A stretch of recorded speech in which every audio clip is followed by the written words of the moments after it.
So this video is going to be about every single one milestone that was achieved in 2022. Now, this video will be a little bit bland for a few reasons. First of all, I have made a decision to chop off January 1st and 2nd. How come? It's going to mess up a lot of data. January 1st had an absurd high of 53 and an even more absurd low temperature of 49 degrees. And January 2nd, while having a somewhat more typical low of 37 degrees, had a high of 59 degrees. That's going to mess up a lot of when I want to say the first time it hit it was. And after this, it got so cold that it'll actually be a more interesting comparison if we chop off the first 2 days of the year. So we're only including data from January 3rd and after. I don't have accurate the data with me up. Sorry about that. We will now get a more acute comparison, and we'll be able to more easily track the weather as we progress through the year. So, what happened?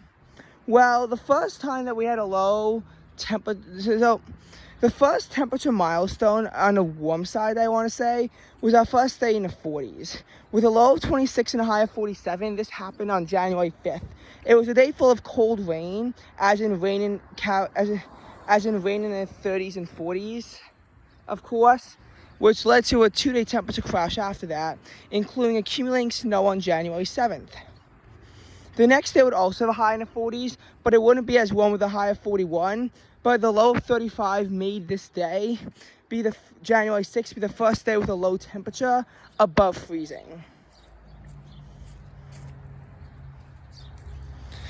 God, maybe wearing a long sleeve shirt in 95 feels like 96 in bright, direct sunshine was a dumb idea after all. My brain feels like it's going to explode. And I am sweating like crazy. Anyway, but I'm not going to mention anything about today just for the sole reason of the fact that if I do, I'm basing it off of preliminary data, and the finalized data comes out at 2:15 in the morning. So you'll have to wait till tomorrow to see how absurd it is today. Today being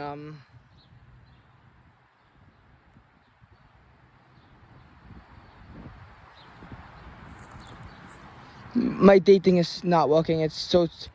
Today is July 23rd. So our next temperature milestone I want to say we hit was on January 13th. Just a few days after our first day with a high stuck in the 20s and our lowest low of the year so far. We got lucky because we had our first day with a high in the 50s, that being 50 degrees. Dark sky will say it's in the 40s, but we use AccuWeather. New York City actually failed to hit the 50s, and this actually was part of why New York City's average temperature in January was 0.8 degrees warmer than us, and that's it. New York City had an average temperature of 30.3 degrees, ours was 29.5 degrees. Boiling all that together is why our January was only 0.1 degrees below average, whereas in New York City, it was 3.4 degrees below average. The low temperature was 25 degrees, though. And this is again the 13th of January. The temperature, though, would then plummet on the 14th of January, starting at 11 o'clock in the morning. And January 15th would be the coldest day of the year. Crazy how temperature swings work, right? And then January 17th would be a day with a low above freezing and a high that was only 3 degrees colder than 13th. I'm telling you, January, crazy temperature swings. Like, it's truly incredible. However, our next warmest day of the year was February 4th. The low was 27 at midnight and a high of 51 occurred at 3 o'clock in the morning due to an oncoming cold front that temporarily brought us warm weather. This is also the first time of the year that the wind chill managed to break due to temperature. I say that because while it hit 50 degrees, it was it was really in the 40s. It was like 49.5 to 49.99, which means that it is still cold enough at the temperature to produce a wind chill, although a very slight one. So even though I say it hit the 50s, if you go to the decimal points, it actually really didn't. Whereas on February 4th, it did, and that's why I'm including it.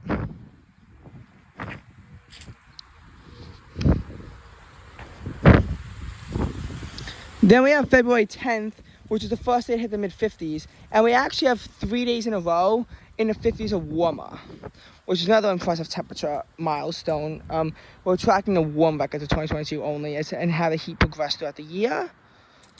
The first day had a high of 55 and a low of 29, and yeah, I still saw people walking outside winter jackets.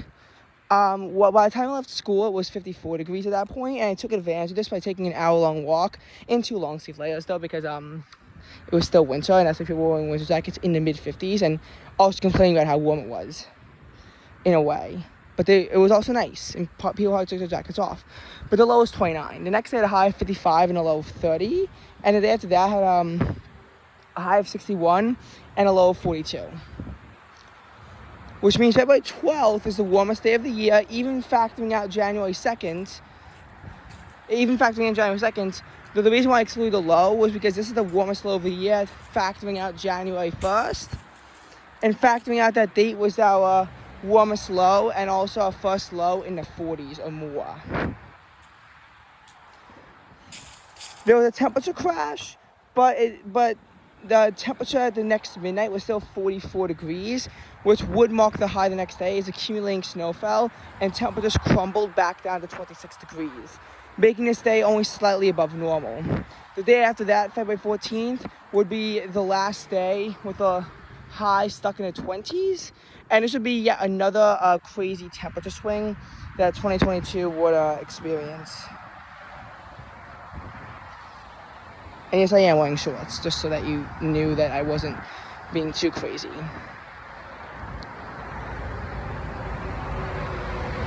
In this mid-90s heat.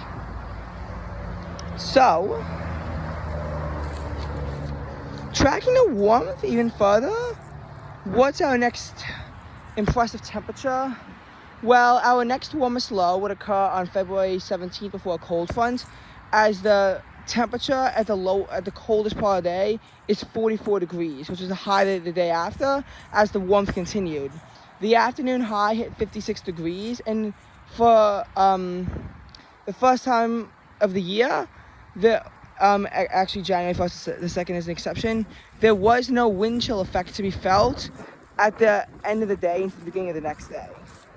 But the next day would certainly have a wind chill, because despite a high of 58, the low was below average of 27 degrees due to an even stronger cold front, just one that didn't all come down in 1 hour.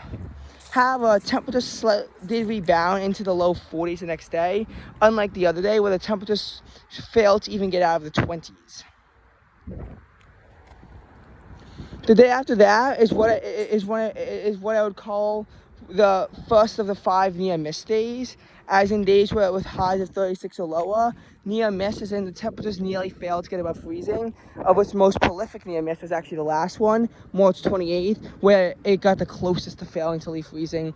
According to Dark Sky, this did happen in the afternoon with an afternoon high of 31, a high of 32 being at midnight, but AccuWeather puts the high at 33.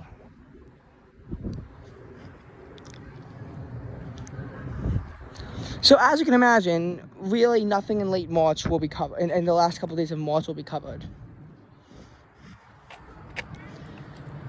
Anyways, the impressive temperatures continue to roll through as it warms up.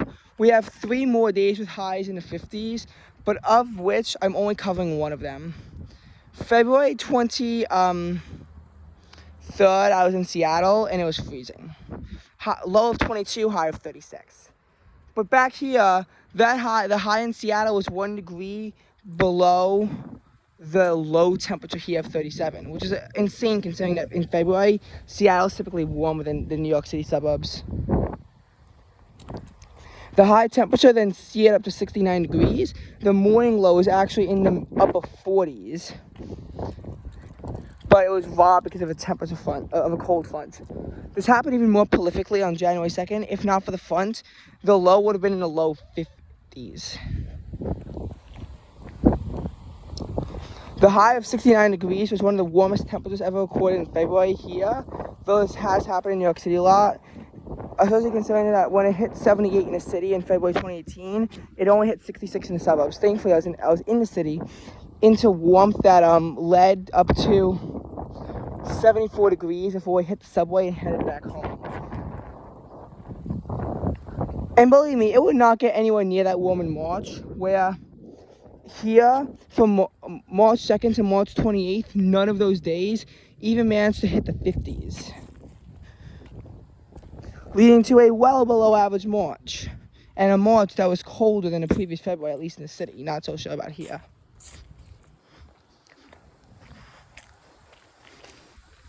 Now, this year's March will not really have anything too impressive, mainly because of the winds off the water.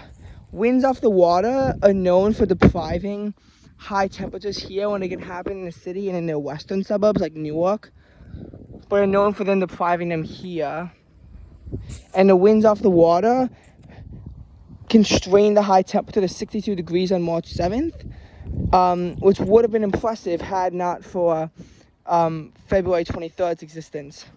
But it did produce a very mild low of 48 degrees, and I took this opportunity to walk to school without even a sweatshirt on, just a long t-shirt and pants, when it was 50 degrees, and believe me, I was able to feel somewhat comfortable in it.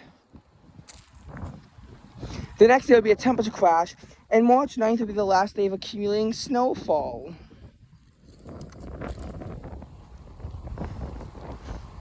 Believe me, this is what March can do to you.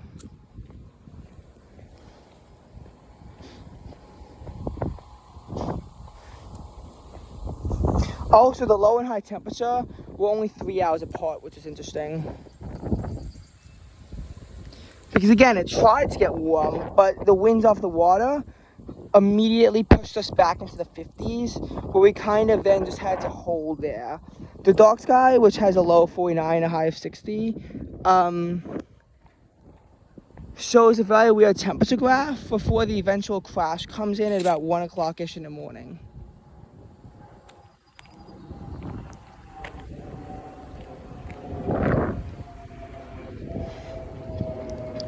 But again, as the warmth progresses, you'll notice how we have these crazy days, but they start to wane away.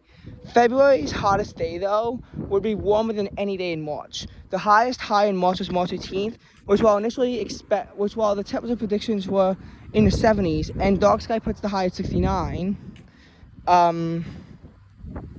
in reality, according to AccuWeather, the high was significantly revised down to 66, and AccuWeather uses NWS data.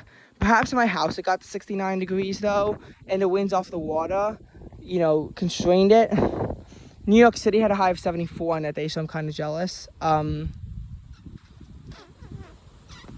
the low temperature was 47 degrees, which was cooler than a morning low in the low 50s, but also cooler than dark sky's low, which is 48. But this is where dark sky is known for having errors. Although AccuWeather isn't totally innocent, but they use NWS data. However, dark sky is hyperlocal, which is why on May 10th, even though they put the low at 50 degrees, it might have gotten down to 49 at my house, which is what they said. And while they put the high at 72, it might have only hit 71 at my house. Dark sky is hyperlocal, but that also does not make them the most accurate, especially because dark sky is also known for having major flaws. Typically, I will use AccuWeather, but I'll mention dark sky when it's relevant. And I'm probably boring you, so I should probably stop. So, and also in February 23rd at my house only hit 68 according to dark sky. Anyway, so that was March, which was not super warm, but it is what it is. Keep in mind, how for these 3 months, the warmest low temperature was actually in January, and the warmest temperature was actually in February. None of those things happened in March. But again, factor out January 1st and also factor out February 23rd in any of this case.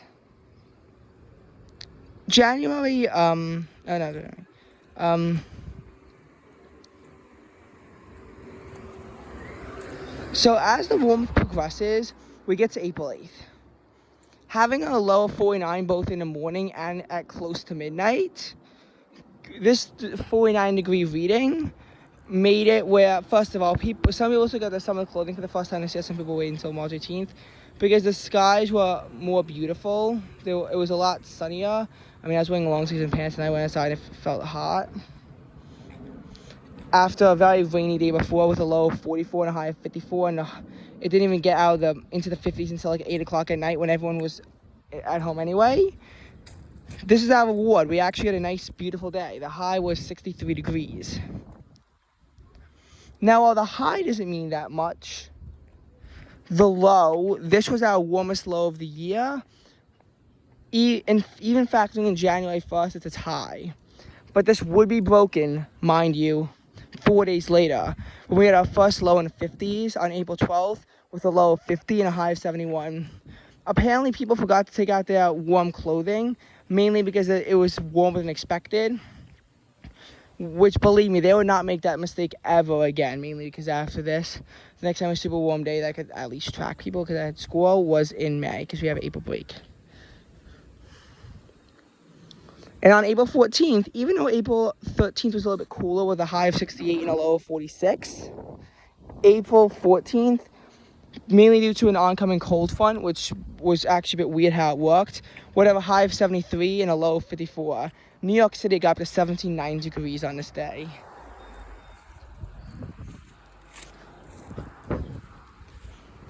So this is our first time with it getting into the mid-70s and the low in the mid-50s.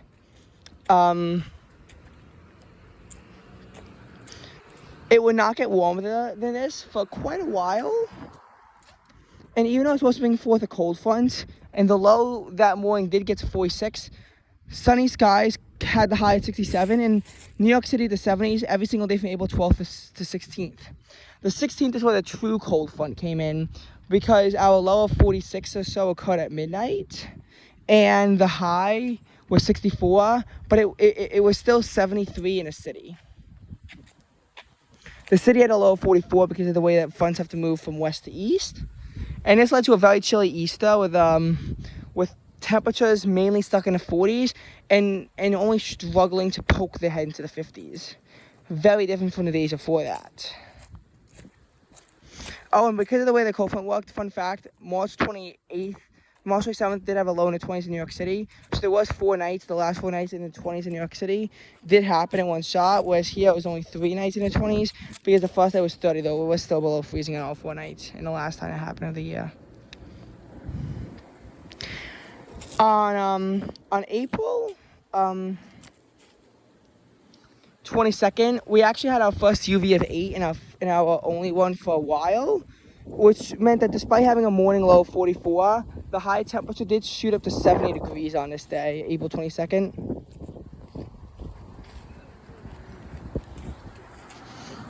And on April...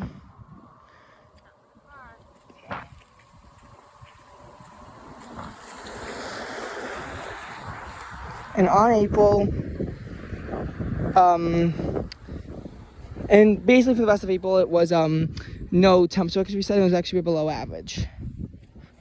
We would have some of the last cold days of the year until the spring, but I don't feel like tracking them. And the thing with warmth is that you progress how they go through the beginning of the year, and then for the second half, if you even talk about it, you talk about how you begin to lose all that heat. This is about us gaining the heat, though. May would definitely bring something in store for us, because the low of 54 on April 13th was tied again on May 5th. But the high hit 70, not 73. Despite this, it was supposed to get a little bit warmer, and Dark Sky does put the high at 71 with a low of 53.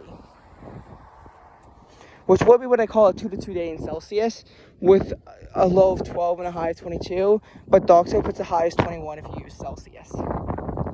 Still one of the warmest days of the year.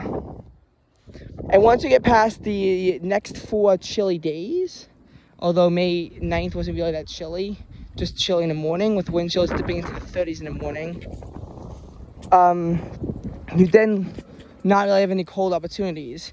The warmest temperature of the year up to that point of 76 degrees was achieved on May 11th and 13th, and the low and the high on May 12th was 3 degrees warmer. Yeah, that's where the lightest clothing came out. Heaviest on the 11th, I guess, in some relation to the 53 degree morning low, which the low was 57. on the 12th and 58 on the 13th.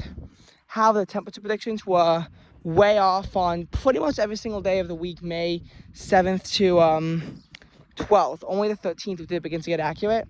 But I mentioned this day because as the low temperatures get to their warmest yet, we had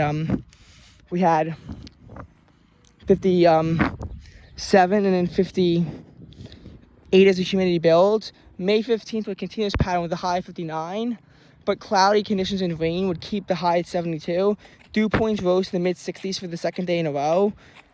Before this, we only had a 60-degree dew point twice on April 14th and May 12th. It was clear. The first hints of summer weather were starting to be picked up.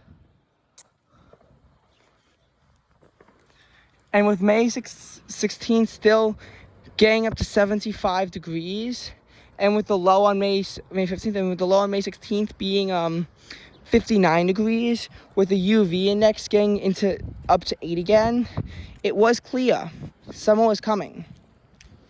And despite a chilly morning low, not really even chilly, but despite a morning low of 55 degrees on May 17th, the high of 78 was the warmest of that year up to that point. The morning low of 55 would repeat on May 18th, but the high was 71. This caught everyone by surprise because the high was expected to get into the mid-70s. May 19th would be the last day people wearing heavy clothing, but that was due to the rain, as even though it was the chilliest high, even though the high would never get that cold again, the high was still 64 degrees. The low that morning was 54, but it would get to an even colder 51 on May 20th, but that day would have a high of 69. But a very strong warm front moved through, which meant that the next day was our first day with a low in the 60s, with a low of 60, and our first day with a high in both the 80s and 90s, with a high of 90 degrees. The next day would have our warmest low up to that point with a low of 65, but not high with a high of 86. Both days had heat indexes get into the low 90s due to dew points that were in the low 70s, especially on Sunday. That humidity on that day was real. The next day would have a low of 61, but a high of only 75 due to an oncoming cold front, which while it was one of the warmest days of the year up to that point, actually people wore warmer stuff than they would normally wear, mainly due to the fact that it was about a dozen degrees cooler on this day, and it was also cloudy. But this was the third day in a row and the third day of the year with a low in the 60s. Near identical conditions will repeat to close off the week on Friday with a high of 75 and a low of 62.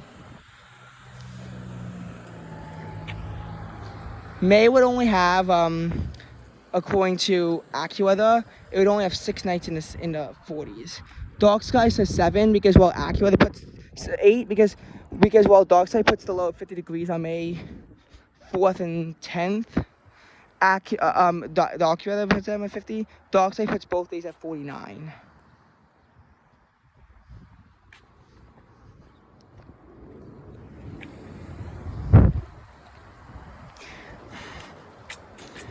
Also, Dark Sky puts the low on Memorial Day at 59 degrees, while AccuWeather puts it at 60 degrees.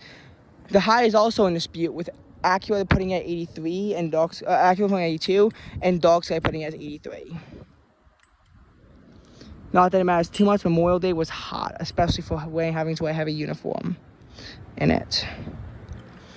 May 31st would have a low of 61, which at this point isn't impressive that much, but the high of 93, which would make it the warmest day of the year so far verified, thus very likely to be broken today. It's the wonderful month of June. And June 1st, at least here, though it is in DC, but June 1st here is not a repeat of the steamy conditions we see on May 31st. Though it wasn't really steamy with dew points being kept to the to 68 degrees at max. The low was 58 and the high was 66, which was the last time the high temperature was this cool. Though June 22nd would try to achieve this with a high low of 68.59. the warmth will continue because June 2nd would see another high of 78 and a low of 60. However,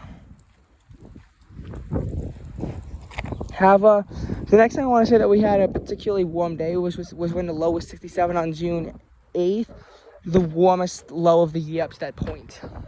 Because even though the morning low was in the sultry 70 degrees on May 31st, the backdoor cold front is what pushed it down to 61. The high that day was 85, which was still the second warmest day of the year. People wore a lot heavier clothing than normal though due to the rain threat. And when the high low was 85, 66, and it actually was pouring rain on June 8th, believe me, even more warm layers were out. Then a lot of people switched back to the warm clothing layers. Even though the next day would have a low of 59 and a high was only 80 degrees. A lot of people said that this was the perfect weather because the breeze was on and the humidity was low. I personally found it a perfect day if it was July, which it was not. Then it would get cold. Then we would have a high low of 67, 83, which would where the school looked like it was May 31st all over again. Then it was 82, 66, then 78, 65, then 71, 63 as the warmth began to wane. But then we would have our warmest low of the year at 69 degrees with a high of 91 on June 17th, the warmest day of June. Our first 3 days in a row period in the 80s was June 8th, 9th, 10th. But it would happen June 29th, 30th, July 1st. But from here, every single day from in the forecast is a high in the 80s or above, and every single day of July has. When the high was 78 on June 28th, that was the last time it was simply, that low. And I think the 62 degree low, was it that on June 29th was the lowest it'll get. Though Independence Day and the Monday after that would have lows of 63 with a high of 83 on Independence Day and 81 the day after. The low temperatures would also steeply climb. After a humid day with a low of 68 and a high of 84 on July 1st, the next day would have a high of 86 and a low of 73, even more sultry. The next day would have a high of 86 and a low of 69, but then we have Independence Day where it cools off. July 7th is the coolest high of April with a low of 67. July with a high of 67 and a low. With a low of 67 and a high of 80. God, I wish the high was 67. I actually wasn't here. I was in Virginia where it was 92 degrees and felt like 102.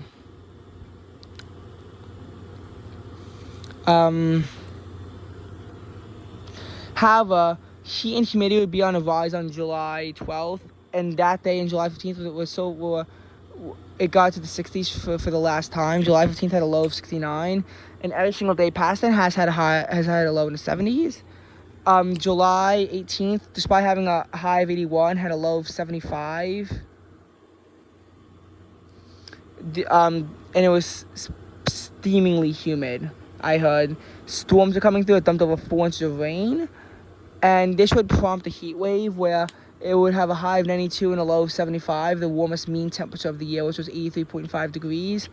Then a day with a high of 95. So it was broken. I forgot about that day. That was July 20th.